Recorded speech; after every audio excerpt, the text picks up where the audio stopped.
Assalamualaikum warahmatullahi wabarakatuh. Perkenalkan, nama saya Randrizky Alvareza dari kelas TIB 2023. Pada video kali ini, saya akan membahas secara mendalam tentang keamanan digital dalam proses autentikasi dengan menggunakan Laravel Socialite, khususnya untuk login dan registrasi melalui akun Google. Nah, sebelum kita masuk ke pembahasan utama, sangat penting bagi kita untuk memahami beberapa konsep dasar terlebih dahulu.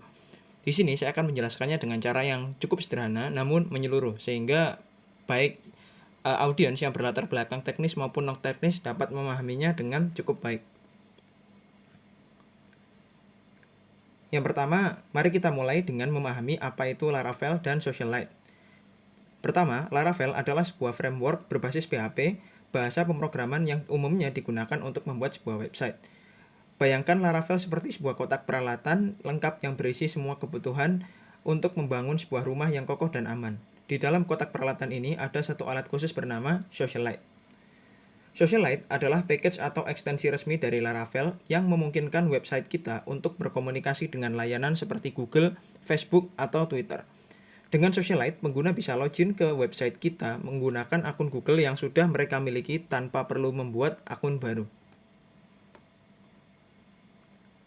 Nah, di sini muncul sebuah pertanyaan di mana kenapa kita perlu pakai Socialite gitu kan? Bukankah kita bisa membuat sistem login sendiri? Nah, tentunya jawabannya berkaitan dengan yang namanya keamanan dan kenyamanan. Ketika kita membuat sebuah sistem login sendiri, kita perlu memikirkan banyak sekali aspek keamanan. Seperti bagaimana menyimpan password yang aman, kemudian bagaimana menangani bila password kita lupa, bagaimana mencegah serangan hacker, dan masih banyak lagi. Dengan menggunakan Socialite untuk login menggunakan Google, kita mendapatkan beberapa keuntungan. Yang pertama, tentunya pengguna tidak perlu mengingat password baru. Kedua, data login ditangani secara langsung oleh Google yang sudah memiliki sistem keamanan yang lebih kuat. Ketiga, proses verifikasi email tidak diperlukan karena email Google sudah terverifikasi secara otomatis. Dan yang keempat, tentunya mengurangi risiko kebocoran data karena tidak menyimpan password secara lokal. Kemudian ada yang namanya sebuah OAuth versi kedua, di mana ini adalah teknologi autentikasi berbasis OAuth pada Laravel. Nah, sekarang saya akan membahas bagaimana sebenarnya proses login dengan Google ini bekerja. Di balik layar, Socialite menggunakan protokol yang disebut dengan OAuth 2.0. Bayangkan OAuth 2 ini seperti sistem keamanan hotel berbintang 5. Ketika kita ingin masuk ke kamar hotel, kita tentu tidak langsung diberi kunci kamar begitu saja. Ada beberapa tahap yang harus dilalui. Tentunya, tahap yang pertama, kita akan disuruh untuk check-in di resepsionis. Ini bisa kita umpamakan sebagai authorization request. Kemudian yang kedua, kita tentunya harus menunjukkan identitas terlebih dahulu atau authentication. Nah, setelah itu kita pasti akan diberi akses kamar. Nah, ini adalah sebuah akses token.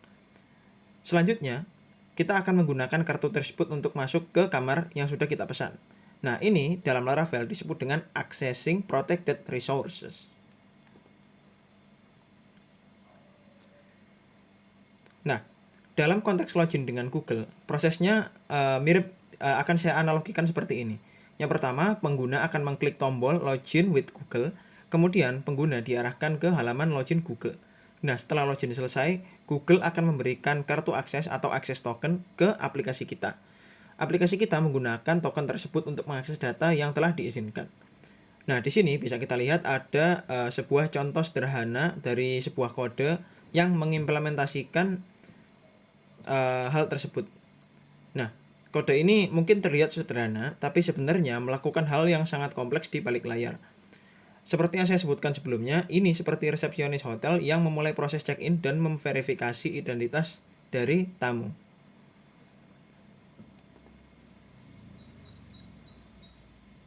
Nah, selanjutnya kita akan masuk ke proses autentikasi yang lebih detail.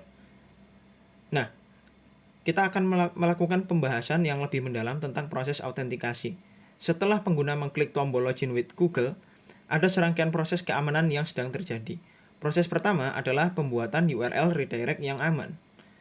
URL ini tidak sesederhana yang kita bayangkan. Di dalamnya terdapat berbagai parameter keamanan yang sangat penting. Misalnya dapat kita lihat pada contoh kode berikut. Nah, URL di atas ini dapat kita analogikan sebagai surat pengantar resmi yang memiliki berbagai stempel atau stamp dan tanda pengaman. Nah, setiap parameter memiliki fungsi keamanan yang cukup spesifik. Di sini kita bisa melihat client ID adalah seperti nomor identitas aplikasi kita yang terdaftar di Google. Ini memastikan bahwa hanya aplikasi yang dikenal dan dipercaya oleh Google yang dapat meminta akses. Kemudian ada redirect URI, adalah alamat yang akan menerima data dari Google setelah pengguna berhasil login. Ini harus sama persis dengan data yang didaftarkan di Google Console. Bayangkan seperti alamat pengembalian surat, jika tidak cocok maka Google akan menolak permintaan kita. Kemudian ada scope. Scope menentukan data apa saja yang kita minta dari Google. Seperti daftar dokumen yang ingin kita akses. Dalam contoh di atas, kita hanya meminta email dan profil dasar pengguna. Kita bisa meminta lebih banyak data, tapi harus secara eksplisit, dan Google akan menampilkan permintaan ini ke pengguna untuk disetujui. Selanjutnya ada state. State yaitu token keamanan yang sangat penting. Token ini seperti stempel hologram pada dokumen resmi yang sulit untuk dipalsukan. Token ini memastikan bahwa request yang kembali dari Google benar-benar berasal dari session login yang telah kita mulai, bukan dari penyerang atau man in the middle yang mencoba menyusup. Selanjutnya kita akan masuk ke keamanan data pengguna. Nah, di sini kita bisa lihat ada lapisan keamanan dari Laravel Socialite. Setelah pengguna berhasil login di Google dan memberikan izin, Google akan mengirimkan data ke redirect URI kita, seperti yang kita lihat pada kode sebelumnya. Tapi bagaimana kita dapat memastikan bahwa data ini dapat ditangani dengan aman? Nah, Laravel Socialite ini menerapkan beberapa lapisan keamanan. Yang pertama yaitu validasi state token. Sebelum menerima data, Socialite akan memverifikasi bahwa token state yang kembali sama dengan yang dikirim. Ini tentu akan mencegah serangan yang disebut cross-site request forgery atau CSRF. Bila kita sudah terbiasa dengan Laravel menggunakan bahasa pemrogram framework Laravel, maka CSRF ini akan sangat umum digunakan ketika kita sedang mengembangkan aplikasi berbasis Laravel. Kemudian yang kedua ada pembersihan data. Data yang diterima dari Google tidak langsung digunakan begitu saja. Kita juga perlu membersihkan dan memvalidasinya terlebih dahulu. Misalnya dapat kita lihat pada kode berikut ini. Nah, di sini proses pembersihan ini seperti pemeriksaan keamanan barang di bandara. Jadi setiap data diperiksa untuk memastikan bahwa tidak ada konten berbahaya yang bisa merusak sistem kita. Selanjutnya penyimpanan data dan enkripsi data pengguna dengan aman.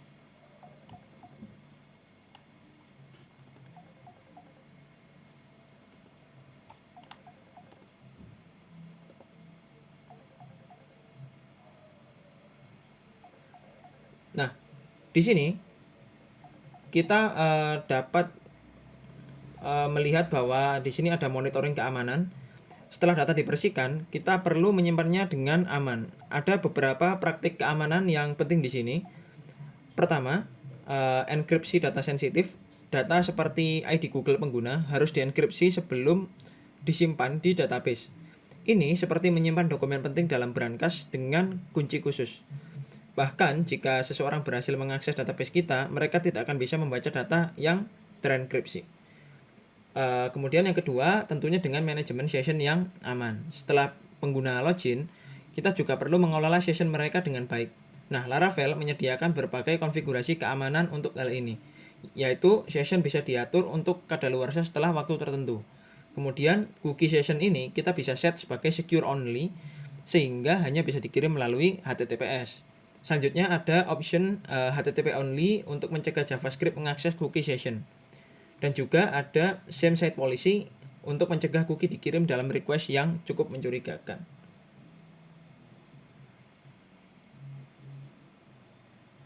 Nah, melanjutkan dari apa yang saya bahas sebelumnya, di sini kita mempunyai semacam sistem CCTV dan pencatatan aktivitas. Jadi di sini kita bisa lihat beberapa informasi statistik pengguna yang sedang login, di mana ada waktu login, kemudian ada alamat IP pengguna yang sedang mengakses web kita, kemudian ada perangkat yang digunakan, ada lokasi geografis dan status keberhasilan login. Nah, pencatatan ini tentunya sangat penting untuk beberapa alasan. Yang pertama, ini membantu kita mendeteksi aktivitas mencurigakan. Misalnya, jika biasanya seseorang login dari Jakarta, tiba-tiba ada percobaan login dari negara lain. Ini bisa menjadi tanda tanya apabila ada upaya, mungkin saja ada indikasi upaya peretasan. Nah, kedua, log aktivitas ini juga membantu dalam investigasi jika terjadi insiden keamanan. Bayangkan seperti rekaman CCTV yang bisa kita putar ulang untuk melihat apa yang terjadi pada waktu tertentu. Data ini semuanya terrecord secara statistikal di web kita. Apalagi jika kita adalah admin atau yang membuat program, kita pasti akan mengetahui hal-hal ini. Kemudian selanjutnya ada alert system atau sistem peringatan terhadap adanya aktivitas mencurigakan. Nah, selain monitoring yang dilakukan secara pasif, di sini kita juga perlu sistem peringatan aktif yang memberitahu saat ada aktivitas yang mencurigakan. Nah, ada beberapa kondisi yang perlu kita perhatikan. Yang pertama, jika terlalu banyak percobaan login dari satu alamat IP dalam waktu yang sangat singkat. Nah, ini bisa jadi tanda ada upaya brute force attack. Nah, sistem akan otomatis memblokir IP tersebut untuk sementara waktu dan mengirim peringatan ke admin. Yang kedua, login dari lokasi tidak biasa sistem bisa mendeteksi dan memberi peringatan jika ada login dari lokasi yang sangat berbeda dari pola biasanya. Nah, ini seperti kartu kredit yang memberi peringatan saat kartunya digunakan di luar negeri. Ketiga, perubahan perangkat yang mencurigakan jika pengguna biasanya login misalkan dari iPhone, tiba-tiba login dari perangkat Android yang kita sama sekali nggak mengenali itu perangkat siapa. Nah, sistem ini bisa mengirim email verifikasi tambahan untuk memastikan keamanan. Kemudian kita akan membahas backup dan recovery. Nah, di sini pentingnya memiliki sistem fallback. Nah, di sini kita akan jabarkan di mana aspek keamanan yang sering terlupakan adalah sistem backup dan recovery. Nah, bagaimana jika terjadi masalah dengan data pengguna? Bagaimana juga jika ada pengguna yang tidak bisa mengakses akun Google-nya? Ini sangat sering sekali terjadi. Nah, disinilah pentingnya kita punya sistem fallback. Beberapa strategi yang bisa diterapkan antara lain opsi login alternatif yang selalu kita sediakan, misalnya dengan email password tradisional. Kemudian ketika layanan Google sedang bermasalah atau akun Google pengguna kena masalah, kita masih bisa menggunakan beberapa opsi login alternatif dengan cara yang cukup konvensional. Kemudian yang kedua, backup data reguler.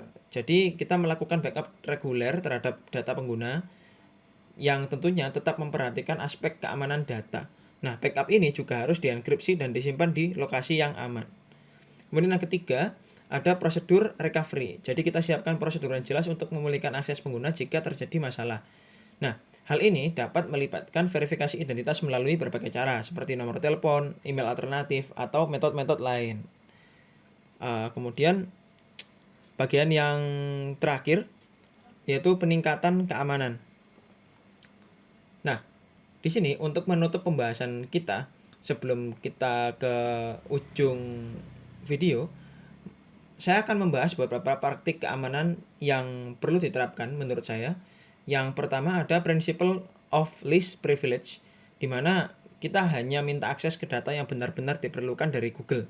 Nah, jika aplikasi kita cuma butuh email dan nama, maka kita jangan minta akses ke data lain seperti Google Drive atau kalender gitu-gitu. Yang kedua, kita harus melakukan regular security audit. Kita lakukan audit keamanan secara berkala. Kita periksa log activity-nya, kemudian kita cek keamanan, konfigurasi keamanannya, dan memastikan bahwa semua komponen sistem terupdate. Dan yang ketiga, dokumentasi ini sangat penting, di mana kita sepatutnya membuat sebuah dokumentasi di mana semua aspek keamanan ini kita setting dengan sangat baik. Nah, tentunya dokumentasi ini juga harus bisa dibaca dan juga dapat mewakili semua upaya-upaya untuk mencegah berbagai serangan dari luar. Dan penting juga untuk melakukan maintenance dan juga membantu tim baru ketika migrasi seperti itu untuk memahami sistem dengan lebih baik. Tentunya dengan dokumentasi yang baik, hal ini dapat berjalan dengan lancar tanpa dengan adanya pertanyaan-pertanyaan atau mungkin kesalahan-kesalahan penggunaan yang dapat mengakibatkan terjadinya kesalahan yang cukup fatal dalam keamanan data. Nah, itu tadi pembahasan saya tentang keamanan dalam implementasi login Google dengan menggunakan teknologi Laravel Socialite. Seperti yang dapat kita lihat, ada banyak sekali lapisan keamanan yang bekerja bersama untuk melindungi data pengguna. Nah, keamanan ini proses yang berkelanjutan, bukan status yang dicapai sekali dan selesai. Kita harus selalu mengupdate pengetahuan tentang ancaman keamanan terbaru dan terus meningkatkan sistem keamanan dari aplikasi yang kita buat. Semoga video ini dapat membantu audiens dalam memahami lebih jauh tentang aspek keamanan dalam implementasi login Google, khususnya dalam hal ini Out Login Google. Sekian apa yang dapat saya sampaikan. Mohon maaf apabila ada kesalahan kata, bicara yang terlalu cepat atau kekurangan lainnya. Saya pribadi mohon maaf. Wassalamualaikum warahmatullahi wabarakatuh.